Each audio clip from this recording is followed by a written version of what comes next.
जुममा तपाईँहरूसँग व्यक्तिगत प्रत्यक्ष भेट्दाखेरि धेरै खुसी लाग्छ। तापनि त्यहाँ अरू थुप्रै यस्ता मित्रहरू छन् जो फेसबुक र युट्युबमा पनि यो आवाज सुन्नुहुन्छ र तपाईँहरूको प्रतिक्रियाको लागि पनि म धेरै धन्यवादी छु र निरन्तर परमेश्वरको वचनबाटै यस किसिमले यो आवाजलाई तपाईँ कहाँ ल्याइपुर्याउनुको मुख्य लक्ष्य र उद्देश्य पनि जब कुनै व्यक्ति निरन्तर परमेश्वरको वचन सुन्छ भने एक दिन न एक दिन त्यो व्यक्तिको जीवनमा परमेश्वरको वचनको बिउ उम्रिन्छ। त्यसै कारण कुनै एउटा टपिकल कुनै एउटा निश्चित विषय बोल्ने वक्ता भन्दा पनि बाइबलको व्याख्या गर्दाखेरि नै हाम्रो जीवनमा लास्टिङ चेन्ज के भन्छ, दूरदर्शी के भन्छ, स्थायी परिवर्तन आउन सक्छ। यो कुनै व्यक्तिहरूका आफ्नै विषयहरू हुन्छन्, एउटा किताब लेखेको हुन्छ, उनी जहाँ गए पनि त्यही किताबको पछि लागेर त्यसैबाट बोल्ने पनि हुन्छन् र त्यो सुरुमा हेर्दाखेरि साह्रै स्वाद लाग्छ। ओहो यो कतिपटक त्यस्तालाई चटपटे प्रचारक पनि भन्छु, त्यो पनि चाहिन्छ, चटपटे पनि चाहिन्छ, तर वास्तवमा हामीलाई पौष्टिक आहार दिने त भात नै हो, चटनी होइन। चटनीले त केवल त्यो भातलाई कहिलेकाहीँ खान सजिलो मात्रै गर्ने हो। परमेश्वरको वचनको व्याख्या तपाईहरु मेरो जीवनमा व्यावहारिक रूपले हामी जब गर्दछौँ त्यसले हामीलाई ख्रीष्ट येशूले दिएको जीवन पूर्ण रूपले प्राप्त गर्न मद्दत गर्दछ र यो आवाज यहाँसम्म आउनुको मुख्य उद्देश्य नै तपाईँ मेरो जीवनमा परमेश्वरको वचनले परिवर्तन ल्याओस् र त्यो परिवर्तनले जीवनमा पवित्रता ल्याओस्, त्यो पवित्रताले हाम्रो जीवनमा प्रशस्तता ल्याओस्। आजको खण्ड लुका 13 अध्यायको 1 देखि 9 सम्म हामी हेर्नेछौँ र त्यसको शीर्षक मैले पश्चाताप, पवित्रता र प्रशस्तता राखेको छु फेसबुकका मित्रहरूका लागि र त्यसैको सेरोफेरोमा हामी यो डिभोसनलाई अगाडि बढाउनेछौँ। येशू प्रभुले बडो गजबले यहाँनिर पश्चाताप गर्नको लागि आह्वान गरेको छ। पश्चाताप गरेनौ भने विनाश तिमीहरूमा आउनेछ। त्यो शीर्षक नै बाइबलमा लेखेको छ, पश्चाताप वा विनाश। अनि त्यसलाई अलि तन्काएर मैले पश्चाताप, पवित्रता र प्रशस्तता। यो सुरुमा आउँदाखेरि सबैजना म्युट नै हुन्छन्, तर बिचमा तपाईहरुले सायद आफैले अनम्युट गर्दाखेरि आवाज आउँछ। अहिले म बोल्दै गर्दाखेरि कृपया आफैलाई म्युट गरिराख्नु होला। जब हामी क्रिस्चियन जीवनको बारेमा कुरा गर्दछौँ कहिलेकाहीँ हाम्रो स्टार्टिङ पोइन्ट नै गलत भइदिन्छ कि कसरी कि सबैले पाप गरेका छन्, कोही पनि सिद्ध जीवन बिताउन सक्दैन।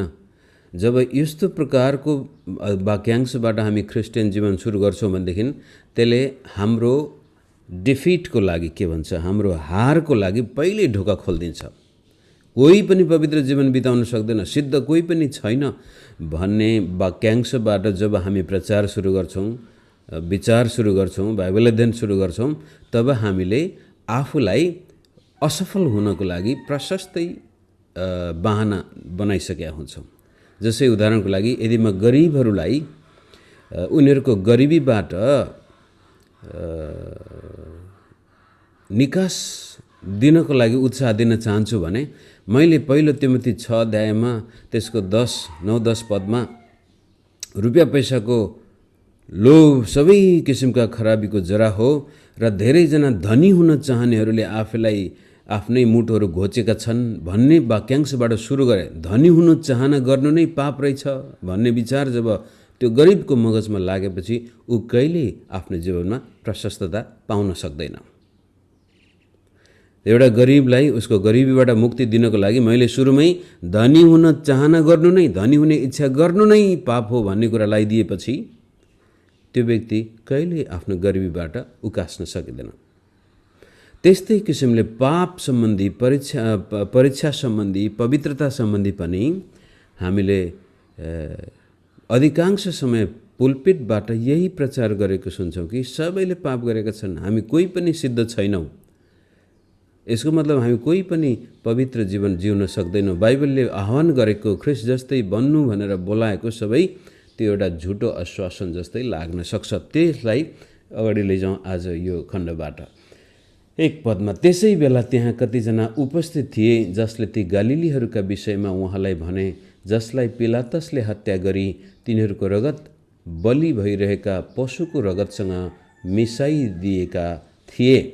तब येशूले तिनीहरूलाई जवाब दिनुभयो, तिनीहरूले यसरी कष्ट भोगे भन्दैमा के तिमीहरू ठान्छौ कि यी गालिलीहरू अरू सबै गालिलीहरूभन्दा बढी पापी थिए? म तिमीहरूलाई भन्दछु त्यसो होइन, तर तिमीहरूले पश्चाताप गरेनौ भने तिमीहरू सबै त्यसरी नै नाश हुनेछौ। अथवा के तिमीहरू ठान्छौ ती 18 जना जो सिलोआममा धरहरा ढलेर मरेका थिए कि तिनीहरू सबै यरुशलेमवासीहरूमध्ये बढी अपराधी थिए? त्यसो होइन, तर म तिमीहरूलाई भन्दछु तिमीहरूले पश्चाताप गरेनौ भने तिमीहरू त्यसरी नै नाश हुनेछौ। दुईवटा घटनालाई प्रभुले यहाँ उल्लेख गर्दै हुनुहुन्छ।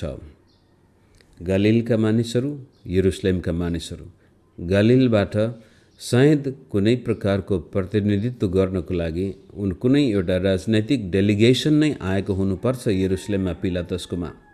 र अब मन्दिरमा आएपछि बलिदान चढाउनको लागि जाँदाखेरि ऐतिहासिक विवरण त हामीसँग छैन, तरै पनि सम्भावना के छ भने त्योभन्दा अगाडि पनि यस्ता घटनाहरू घटेका थिए यरुशलेममा।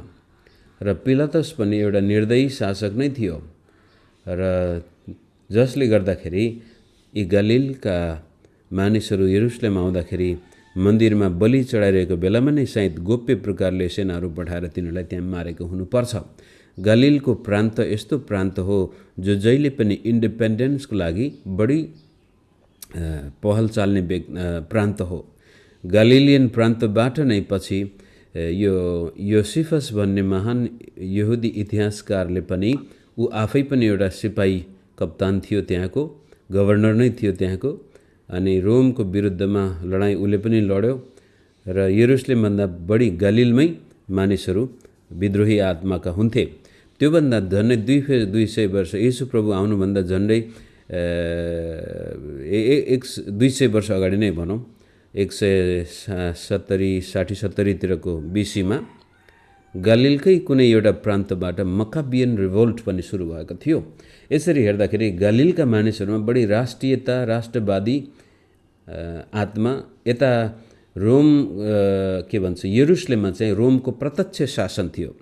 गालिलमा चाहिँ यहुदी के भन्छ हेरोद राजा थियो, अनि यरुशलेम यहुदिया चाहिँ रोमी प्रान्त, प्रत्यक्ष शासन, डाइरेक्टली गभर्नर त्यहाँ पिलातस थिए। सायद त्यसैको सिलसिलामा कुनै प्रतिद्वन्दात्मक आत्मा लिएर जाँदाखेरि पिलातसले तिनीहरूलाई मारिदिन्छ। त्यसपछि त्यो एउटा मानव रचित दुर्घटना, दुष्टाइ भनौँ, जसको फलस्वरूप ती मानिसहरू मरे भने यता 18 जना सिलोआमको धरहरामा त्यहाँ चाहिँ बसेको बेलामा त्यो धरहरा ढल्छ र तिनीहरू पनि मर्छन्। र प्राकृतिक दुर्घटना, प्राकृतिक प्रकोप, चाहे त्यो मानव निर्मित दुष्टाइ किन नहोस्, चाहे त्यो प्राकृतिक समस्या किन नहोस्, हामी सबैको एक दिन यस्तो समय आउनेछ हामीले पश्चाताप गर्न अगावै मर्नुपर्ने अवस्था आउनेछ। यी गालिलिनलाई पनि थाहा थिएन। प्रभुले भन्न खोजेको कुरो, यो गालिली निर्दोष थिए, यरुशलेमका मानिसहरू त्यो मर्नेहरू निर्दोष थिए भन्न खोजेको होइन, तर मुख्य भन्न खोजेको कुरो के भनेदेखि उनीहरूले पाप गरेको कारण भन्दा पनि उनीहरूले पश्चाताप गर्नुपर्ने आवश्यकतालाई देखाउन प्रभुले त्यो उदाहरण दिँदै हुनुहुन्छ। अर्थात् पाप रहित जीवन बिताउनको लागि पश्चातापद्वारा आफ्नो जीवनमा पवित्रता कायम गर्नुपर्ने यथार्थलाई प्रभुले देखाउन गालिलका मानिसले पनि पश्चाताप गर्नुपर्ने थियो, यरुशलेमका मानिसले पनि पश्चाताप गर्नुपर्ने आवश्यकतालाई त्यहाँ देखाइन्छ। र 3 पद र 5 पदमा त्यो पश्चाताप भन्ने शब्द पनि एउटा चाहिँ वन्स एन्ड फर अल भन्ने टाइपको देखिन्छ भने दोस्रो चाहिँ निरन्तर पश्चाताप गर्नुपर्ने। एउटा पश्चाताप चाहिँ जो मुक्तिको लागि हामी आफ्नो ख्रीष्ट येशूलाई विश्वास गर्दाखेरि गर्दछौँ, दोस्रो पश्चाताप चाहिँ दिनदिनमा पवित्रता कायम गर्नको लागि गर्नुपर्ने पश्चाताप पनि त्यहाँ देखिन्छ। र यस किसिमले हामी कुनै पनि बेलामा यो संसारबाट बिदा हुने अवस्था आउन सक्छ। हामीले थाहै नपाइकन पनि हामी मृत्युको मुखमा जान सक्छौँ। र एउटा प्रश्न हामीले गर्नुपर्ने छ, के साँच्चै म अहिले बाँच्दाखेरि पाप अधर्ममा यीशु ख्रीष्टको बदनाम गरेर बाँचिरहेको छु, तर अचानक कसैले मलाई गोली हानिदियो भनेदेखि पश्चाताप गर्नुभन्दा अगावै म मरेको खण्डमा मलाई के हुन्छ? पश्चाताप नगरिकनै म मेरा पापमा बाँचेको थिएँ भने मेरो अवस्था कस्तो हुन्छ? त्यो हामी आफैले विचार गर्नुपर्ने अवस्था आउँछ। अनि यो पश्चातापलाई अझ नजिक जीवनमा लागू गर्न प्रभुले एउटा दृष्टान्त बताउनुहुन्छ 6 पदबाट। त्यसपछि उहाँले यो दृष्टान्त भन्नुभयो, कुनै मानिसले आफ्नो दाखबारीमा एउटा अन्जिरको बोट रोपेको थियो। त्यस बोटमा फल फल्यो कि फलेन भनेर त्यो आयो। अर्थात् पश्चाताप गरेको जीवनमा प्रमाण हुन्छ, फल फल्छ। त्यो व्यक्तिलाई देख्ने बित्तिकै मान्छेले थाहा पाउँछन् यो मानिसमा कस्तो खालको आत्माले काम गर्दैछ, फल छ कि छैन। 7 पद, तब त्यसले मालीलाई भन्यो, 3 वर्ष भयो म यस अन्जिरको रुखमा फल खोज्दैछु तर पाउँदिन। यसलाई काटेर ढालिदे, यसले जमिन किन ओगट्ने? तर मालीले भन्यो, हजुर यसलाई अझै 1 वर्ष रहन दिनुहोस्। म यसको वरिपरि खनेर मल हाल्छु र त्यसपछि फल फल्यो भने बेसै भयो, फलेन भने तपाईँले त्यसलाई ढालिदिनुहोस्। माली परमेश्वर अक्सरै त्यो बगैँचामा दाखबारीको मालिक चाहिँ परमेश्वर हुनुहुन्छ भने माली चाहिँ सायद सेवकहरू, चर्चहरू, विभिन्न प्रकारका हामीलाई आत्मिक जीवनमा मद्दत पुर्याउने प्रभुका दासहरू, सेवकहरू, स्वर्गदूतहरू पनि हुन सक्छन्।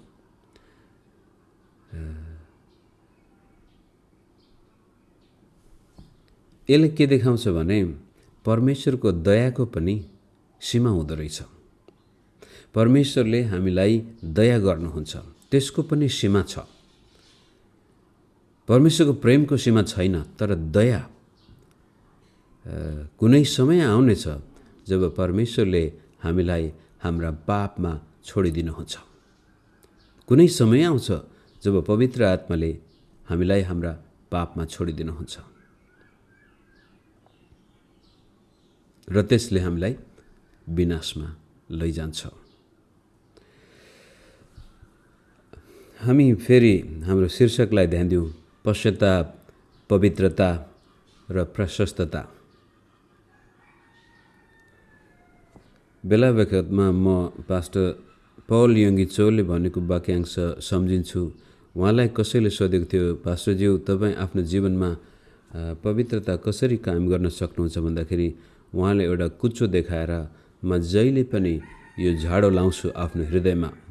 अनि यो झाडो लाउनु भनेको पश्चाताप गर्नु हो, आफ्ना भुल गल्ती कमी कमजोरीलाई स्वीकार गर्दै त्यसपछि त्यो हृदयमा कुनै पनि प्रकारको अशुद्धतालाई ठाउँ नदिनु। अब पश्चातापको कुरो गर्दाखेरि कहिलेकाहीँ हामीले कसरी यसलाई बुझिँदा हुन्छ भने एकदमै दुखी हुनु, ओहो मैले त यस्तो नराम्रो गरेको छु भनेर दोषी आत्माको बसमा जानु, म कस्तो पापी रहेछु भनेर त्यो महसुस गर्नु। तर पश्चाताप भन्नाले वास्तवमा पूर्ण टर्निङ पोइन्ट के भन्छ, परिवर्तन नै बढी अझ अर्थ लाग्छ त्यसमा। पूर्वतिर गइरहेको मानिस तुरन्तै फर्केर पश्चिमतिर जानु, त्यसलाई पश्चाताप। अनि यो पश्चातापका 2वटा पाटाहरू छन्, हुन त 3वटा भन्न सक्छौँ, तर 2वटा पाटा। एउटा इमोसनल भावनात्मक पाटो छ भने अर्को कग्निटिभ के भन्छ त्यसलाई, बुद्धिको समझशक्तिको पनि पाटो छ। अनि जबसम्म हामी पूर्ण रूपले यो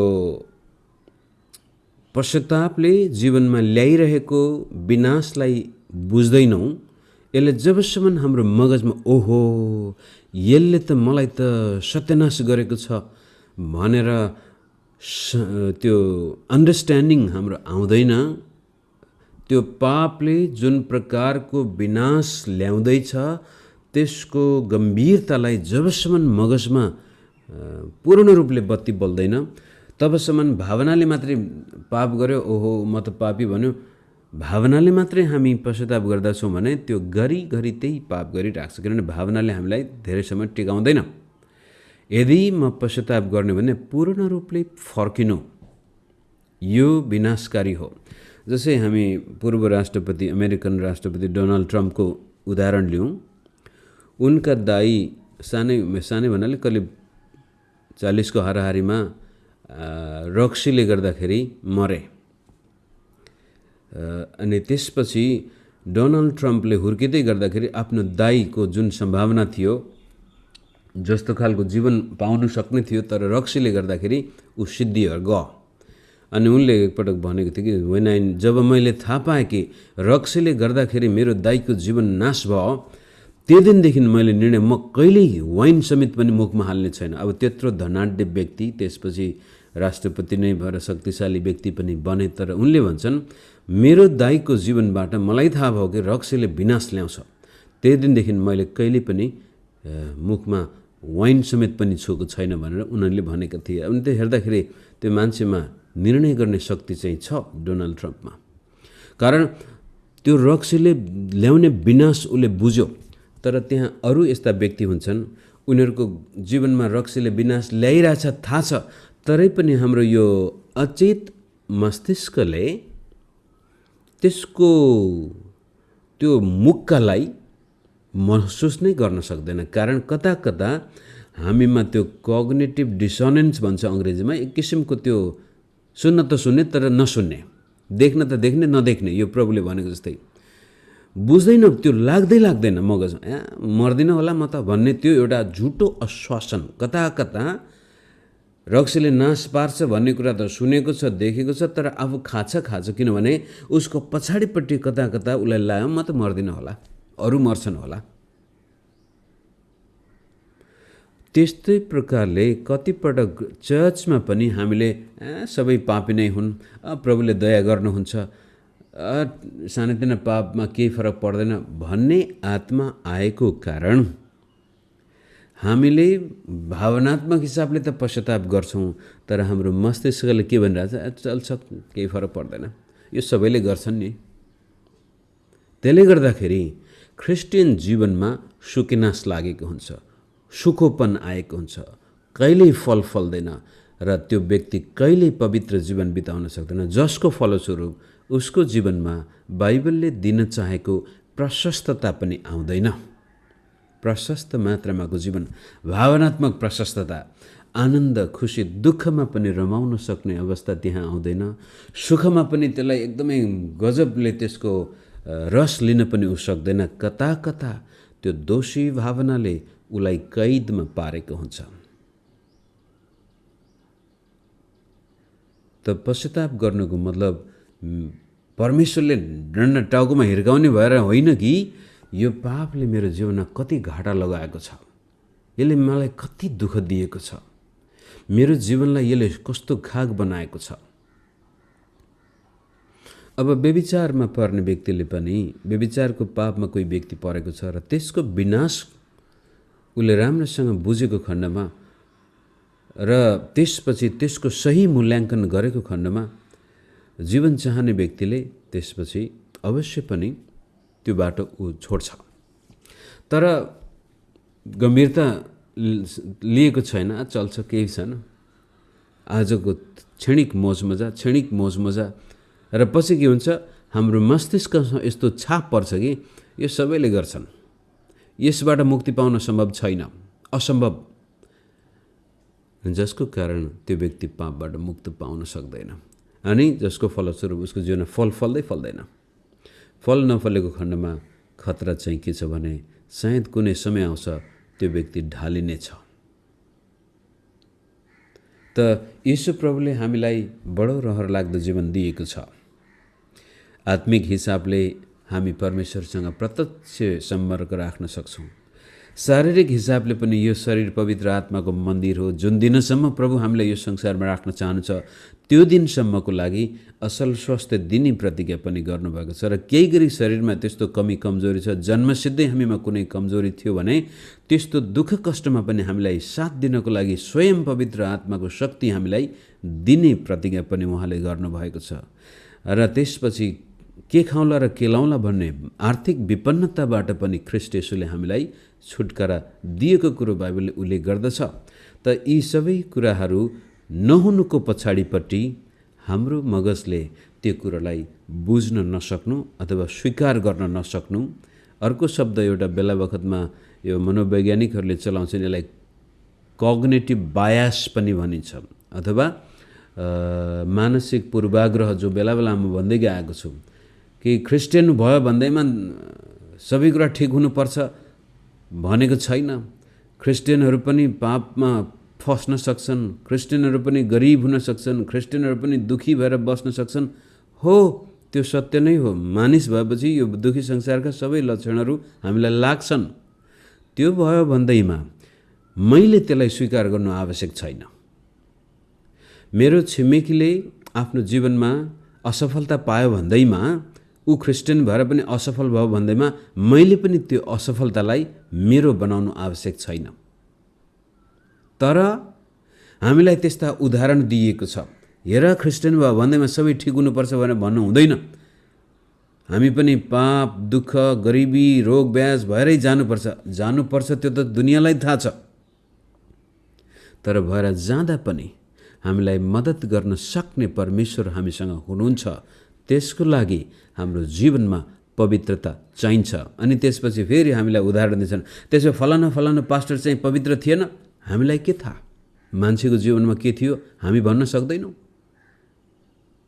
परमेश्वरलाई मात्र थाहा छ। त्यसकारण तपाईँ र मेरो जीवनमा यदि हामी परमेश्वरले दिने फलिफाप, प्रशस्तता, फल फलेको देख्न चाहन्छौँ भने पवित्रता कायम गर्नु पर्यो। अनि पवित्रता कायम गर्नको लागि हाम्रो मगजले त्यो स्वीकार गर्नु पर्यो कि यो सम्भव छ।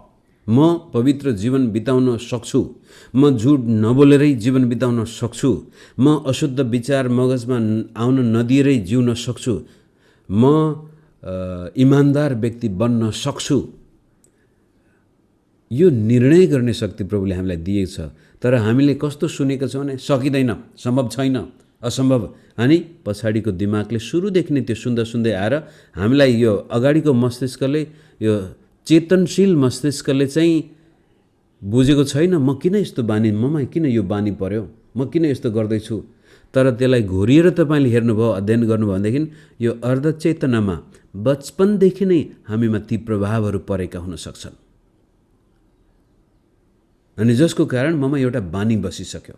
तर त्यसलाई खोताल्नको लागि परमेश्वरको वचनलाई जस्ताको त्यस्तै स्वीकार गर्न सक्नु पर्यो। प्रभुको वचनले त्यसै कारण दिनदिनै हाम्रो मगजलाई माझेर परिवर्तन गर्नु पर्यो। पवित्र आत्माको प्रकाशलाई स्वीकार गर्नु पर्यो, सहायता स्वीकार गर्नु पर्यो। र यस्तै प्रकारले जब कुनै प्रभुका दासले तपाईँलाई परमेश्वरको वचनको व्याख्या गर्दैछन् भने त्यसलाई पनि सकारात्मक रूपले लिनु पर्यो।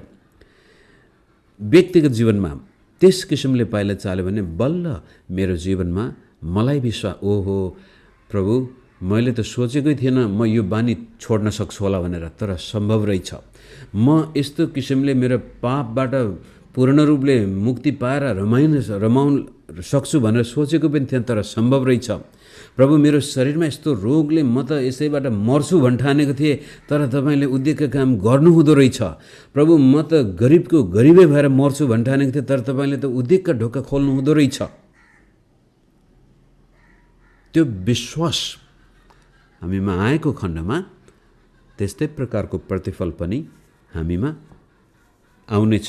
त मुख्य कुरो फल फल्नुपर्छ हाम्रो जीवनमा। अब फल भन्ने बित्तिकै कस्तो फल होला भनेर धेरैले विचार गर्नुहुन्छ होला। यो यूहन्ना 15 अध्यायमा पनि धेरै गहिरो व्याख्या गर्नुभएको छ प्रभुले त्यसैको सेरोफेरोमा।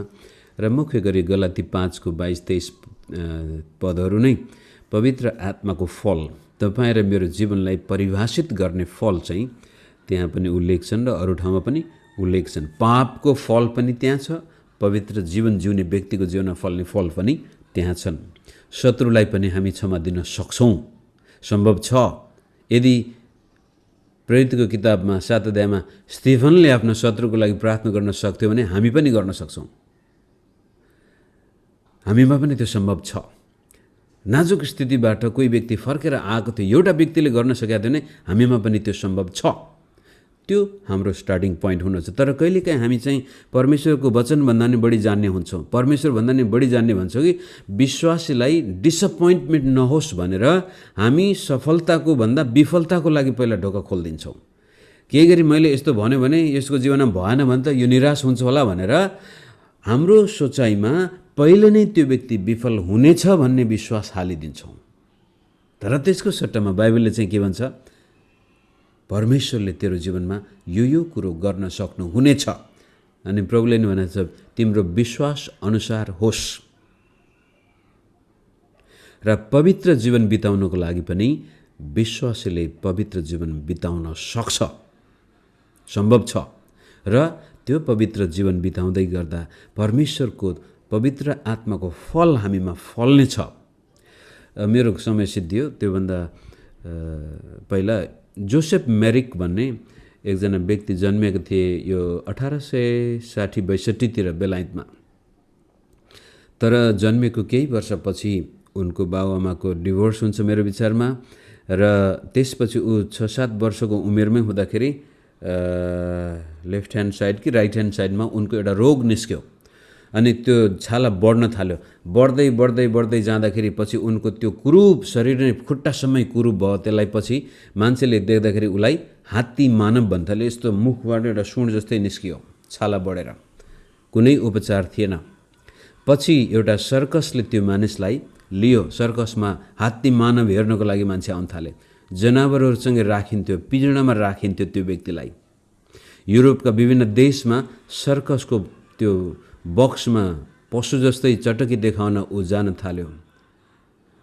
करिब 17-18 वर्षको उमेरमा हुँदा उसलाई निमोनिया लाग्छ त्यसपछि, र अशक्त भइसकेपछि यो लन्डन अस्पतालको कता छेउमा उसलाई छोडिन्छ। र लामो कथा छ। त्यो लन्डन अस्पतालमा काम गर्ने एउटा डाक्टरको नजर त्यो व्यक्तिमा पर्दछ र अध्ययन गर्नको लागि यो कस्तो मानव रहेछ, यो कस्तो रोग रहेछ भनेर अध्ययन अनुसन्धान गर्न, उसलाई माया गरेर भन्दा पनि अनुसन्धान गर्नको लागि अस्पतालमा ल्याइन्छ। निकै सिकिस्त निमोनिया भइसकेको रहेछ, बोल्न पनि बोल्दैन थियो यो व्यक्ति। र पनि एक दिन उसलाई गोप्य कोठामा राखिएको थियो र त्यो गोप्य कोठाबाट गुनगुनाइरहेको आवाज आयो। अनि गुनगुनाइरहेको आवाजमा के आएको थियो भने भजन सङ्ग्रह 23, परम प्रभु मेरो गोठालो हुनुहुन्छ, मलाई कुनै कुराको खाँचो हुने छैन। र तिनै डाक्टरको श्रीमतीले एक दिन त्यसपछि त्यो कोठामा गएर उसको एउटा हात मात्रै बाँकी थियो मानिसको जस्तो, अरू सबै कुरूप भइसकेको। अनि त्यो हात समातेर यसो सुमसुमाउँदाखेरि जोसेफ मेरिकको आँखाबाट आँसु, त्यो बिग्रेको आँखाबाट आँसु खस्यो। र उसले भन्छ मेरी आमाले मलाई छोडेपछि पहिलोपटक मेरो हात छुने व्यक्ति तपाईँ हुनुहुन्छ। र पछि उनी बोल्न थाले र सोधियो तपाईँ के गुनगुनाउनुहुन्छ एक्लै हुँदाखेरि भन्दाखेरि म भजन सङ्ग्रह 23 मैले कण्ठ गरेको छु। म सन्डे स्कुलमा जाँदाखेरि मैले भजन सङ्ग्रह 23 कण्ठ गरेको थिएँ।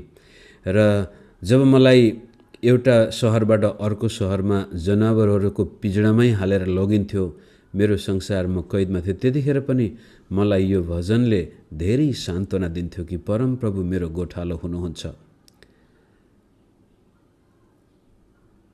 लामो कथा छ। पछि उनी त्यही लन्डन अस्पतालमै करिब 3-4 वर्ष बसे। उनको उमेर 23 वर्षको थियो। 23 वर्षमा उनी मरेर गए। त्यो 3 वर्षको अन्तरालमा रानी भिक्टोरिया, त्यति बेलाकी सबभन्दा नाम चलेकी रानी समेत पनि उनको कोठामा भेट्न आउँछन्। र जोसेफ मेरिकले त्यसपछि 2 कि 3 किताब लेख्नुहुन्छ र त्यस किताबबाट विश्वका मानिसलाई आजसम्म उहाँ छुनुहुन्छ। उनको जीवनमा फल फल्यो। मैले भन्न खोजेको कुरो परमेश्वरको वचनमाथि विश्वास गर्ने मानिसको जीवनमा दुःख आउँछ, नआउने होइन। तर त्यो दुःखमा पनि परमेश्वरको भलाइप्रति हामीले विश्वास गऱ्यौँ, शङ्का गरेनौँ। परमेश्वरको सहायता, परमेश्वरको त्यो जोसेफ मेरिक जस्तो व्यक्तिले उसमा कति तितोपना हुन सक्थ्यो, कति मानिसप्रति वितृष्णा पैदा हुन सक्थ्यो होला। तरै पनि मर्ने बेलामा विश्वका शक्तिशाली व्यक्तिको सामनेमा पनि उनले आफ्नो गवाही दिएर गए कि परमेश्वरमा विश्वास गर्ने मानिसको जीवनमा फल फल्छ, तर त्यसको लागि हाम्रो हृदय शुद्ध हुनु पर्यो। रिस, तितोपना, राग, पवित्र आत्माको फल भनेको नै प्रेमबाट परिभाषित जीवन। त्यो आमाले मलाई छोड्यो भनेर रिस गर्नुको सट्टामा त्यो डाक्टरको श्रीमतीले हात समात्दाखेरि उसले भन्छ, आमालाई कति दुःख भयो होला मेरो कारण, यस्तो बालक जन्मदा उहाँलाई कति हृदयमा घाउ लाग्यो होला, सहनै नसकेर सायद मेरी आमाले मलाई यसरी एउटा अनाथालयमा छोडेर जानुभएको थियो होला, मैले गर्दाखेरि मेरो आमालाई कति दुख्यो होला। म धेरै लामो जान थालेँ, माफ गर्नुहोस्। यति भन्दै तपाईँ मेरो जीवनमा पश्चाताप छ, पवित्रता छ भने प्रशस्तता अवश्य तपाईँ मेरो जीवनको अङ्ग हुनेछ।